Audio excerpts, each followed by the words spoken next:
So muli, ngayon napaka-common po ng topic na ito. Dahil tayo po ba, syempre sa Pilipinas, maalinsangan. Maalinsangan! Humid! Yun na nga, oo. Oo, Maalinsangan, may iba, pawisin, or Pawisin. madalas kapawisan. At syempre, hindi naman po maiiwasan na... Ano ba ang tamang Ang term? tawag talaga doon, well, wala na tayong iba pang pwedeng sabihin kundi BO. Yeah. Let's call it what it is. It is what it is. Body odor. Oo. Well, may body odor na Oo. okay at hindi okay. Obviously, pinag-uusapan po natin, di ba? Yung kaya nga po kayo nagde-deodorant yung iba sa atin, di ba? Dapat lahat. Ako kasi hindi. Ewan ko ba? Ay, hindi ko.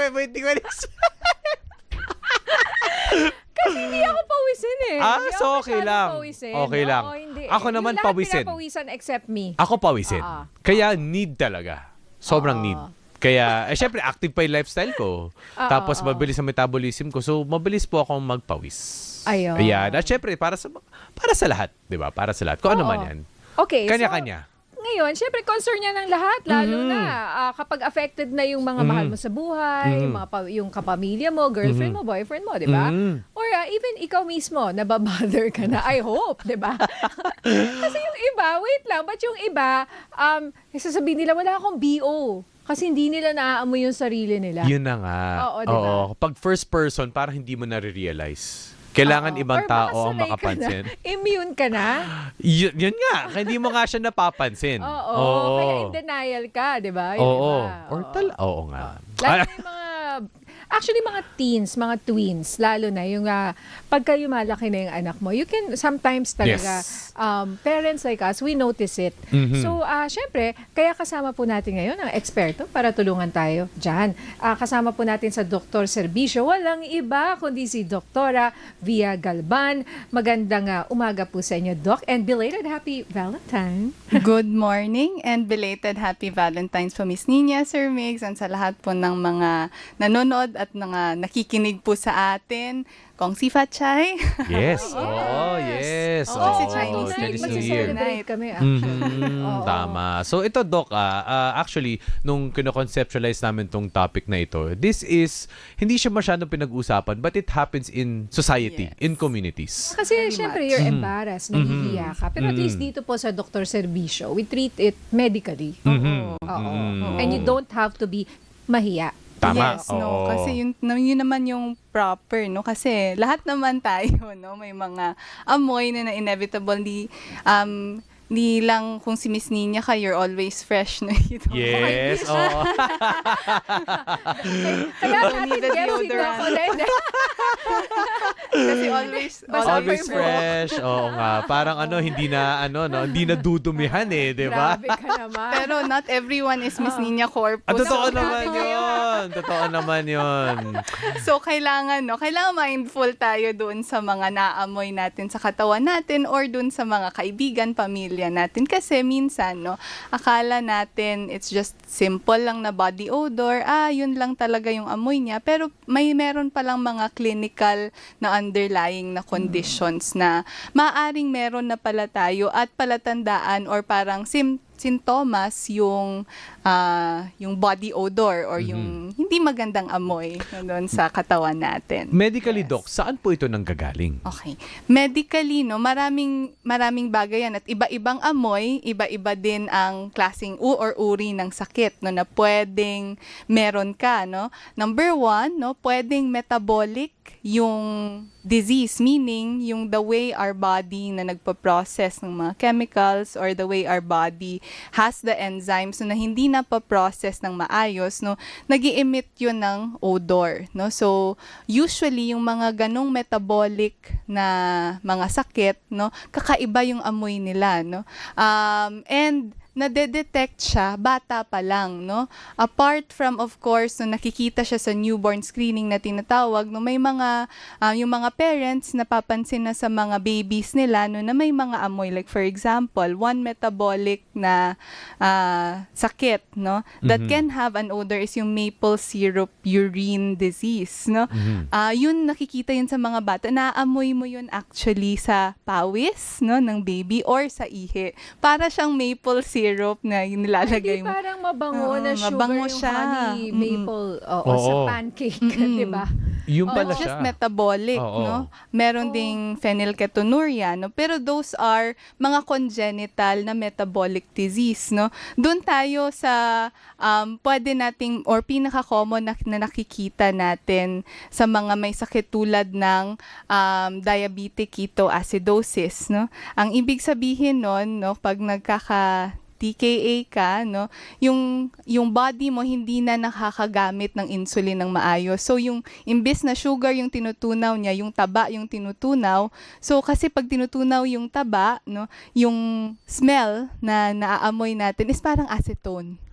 Yeah. So, kunyari, may Parang pasyente. may emission. Parang Yes, ganon. oo. Oo. So, signal na pala yun. And diabetic ketoacidosis is an emergency, no? May mga pasyente kami na papasok, no, very lethargic, tapos naamoy talaga ang acetone. Para siyang fruity na scent or parang acetone na scent. So, pag nakita namin yan sa pasyente, emergency yan agad.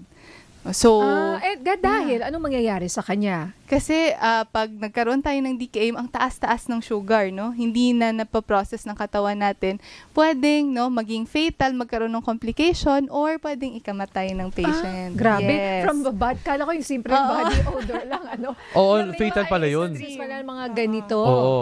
Okay. Yes. But on a daily basis, On on a daily basis, sino yung kumbaga mas prone na sabihin natin maglabas ng body odor? Yun din ba yung mga matataas ang sugar or yung meron ding specific na may mga Yes. underlying quote-unquote conditions? Oo. Maraming bagay yan kasi, Sir Mig. So, part of that pa rin, no, is hygiene, no? Part of that is also lifestyle and related doon sa weight na tinatawag. Like, for example, if we are on the heavier side, no? If we are medyo tumaba, no? Medyo nag-gain ng weight, minsan, no, yung we secrete yung mga sweat, no? That can actually mix with the proteins in our body, no? So minsan kapag kunyari hindi tayo nag-observe ng proper hygiene plus, no, medyo natatago ng mga skin folds natin kasi nga, no, nag-gain tayo ng weight, no, nagkakaroon ng tendencies na meron tayong nai-emit na amoy, no? Alam mo, Yes. oo, tama yan, Oo. Doc. At thank you so much kasi nagkaroon ako ng parang realization. That explains it. Para sa mga kapamilya natin na mahilig magliga sa mga bara-barangay. Kapag nagbabasketball, ako nagbabasketball ako, di ba? So marami ako nakakalaro. So depends pala. Kaya sabi ko, kaya pala. Oo, may mga iba ako nakakalaro na, okay. Yung iba naman wala. Yung iba parang may certain pag-secrete. Yes, oo. Kasi dalawa yan eh, may eccrine tsaka apocrine. I don't wanna go into specifics. Pero, kunyari, our sweat, no, mixes with the oil and nagre-react din yan sa mga bacteria that lives in our skin, no? So, yun, yung doon na lumalabas yung ibang amoy, no, na ano natin. And iba pa yun sa mga common nating nakikita, yung halitosis or hindi siya body odor, but bad breath. No? Yan, maganda rin naman pag-usapan natin. Actually, Oo, yeah. So, oo. Connected ba yun? Yes, is Are it they connected? Dalawang may maraming signs, no, na pwedeng papuntahan itong bad breath or halitosis na tinatawag natin. Pwedeng external, nasa mouth natin, no, or pwede actually na internal, no. Number one, kung external, no, kunyari kapag napapansin natin may bad breath yung katabi natin, it can point to either may infection or kunyari yung mga periodontitis sa mouth natin or kahit simpleng dental caries, no, or sira or bulok na ngipin can actually, no, manifest or pwedeng sintomas nito is your bad breath, no. Another is kapag sobrang dry ng mouth, no, hindi ka nag-hydrate, no, or kunyari may condition ka that dries your mouth, no, umiinom ka ng gamot, actually pwede yun mag-manifest as bad breath as Yung well. internal, Doc, yung internal, yung nanggagaling sa loob, paano yun? Yung internal, no, pwede na if you have conditions such as hyperacidity or GERD, no, pwede actually yun mag-manifest, no, na bad breath, especially kapag yung GERD mo causes you to dighay. May mga ganun Lalo na kung kinain mo longganisa. Kaya di ako nag-longganisa bago mag-show eh. Talaga, ako rin hindi ako kumakain bago mag-show. Although malayo naman kayo sa akin. Oo. Pero ibig ko sabihin, oo nga, ano, so depende rin talaga sa kinakain, di ba, Doc? So, Yes. Oo. may mga pagkain na mas Naka-prone to cause that? Not just bad breath, but even body odor. I noticed Yes. na kapag kumain ka ng Yes. certain, like, lalo na yung mga spicy. Spices. Mm. Yung Yes. minsan yung mga kaibigan ko na mahilig sa spicy, amoy spicy na rin sila. Yes. Oo, kasi ang body natin, no, tinutunaw, binibreakdown yung mga spices, no, and those spices has chemicals.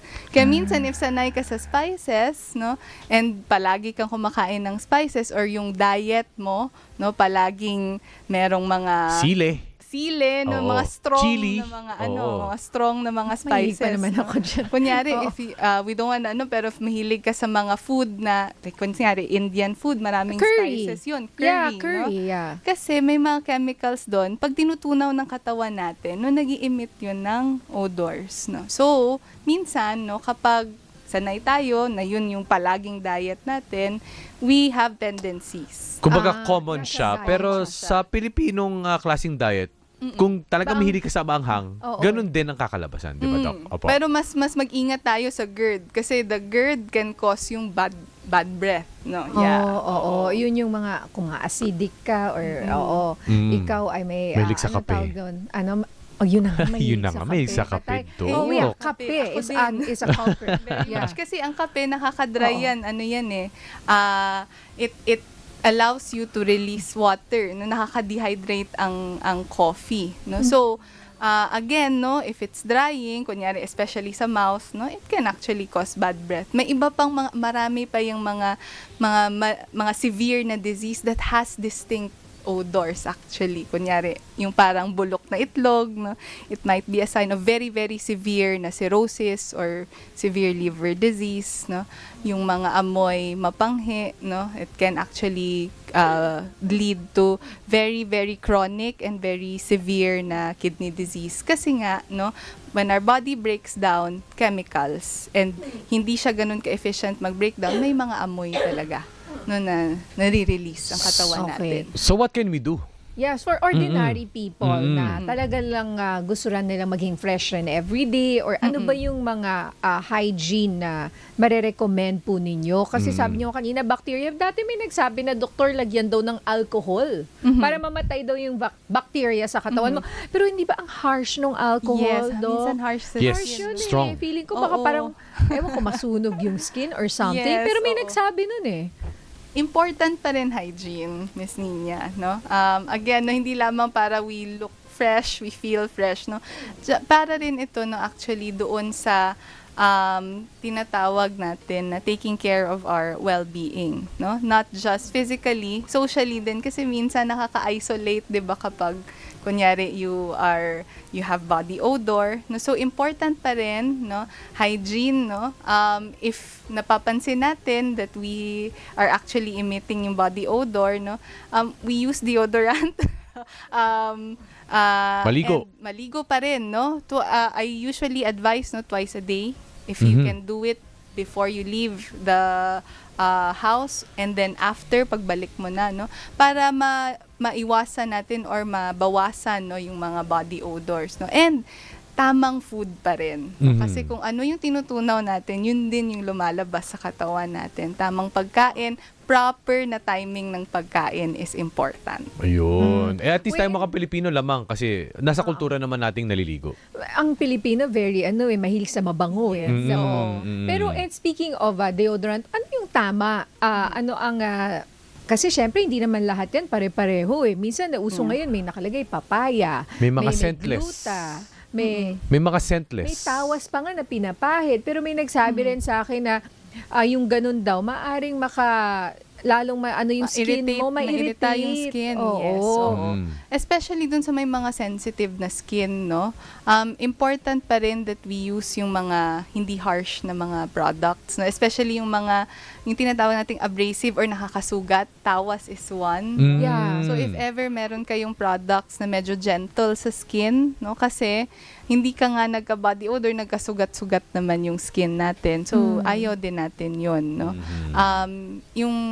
We always choose yung products na less yung harshness sa skin natin. If ever may mga organic products tayong mahahanap, that's good also, no, to have. But generally, no, wala pa ring nakakatalo sa hygiene, sa paghugas ng katawan, no. Wala pa ring nakakatalo doon sa pag-inom ng tubig, no, proper hydration and proper nutrition. Alright, maraming salamat po sa ating Dr. Servisyo para pag-usapan ang body odor at paano ba ito may iwasan. Maraming salamat, Dr. Via Galban. Doc, thank you. Thank you. Maraming salamat po.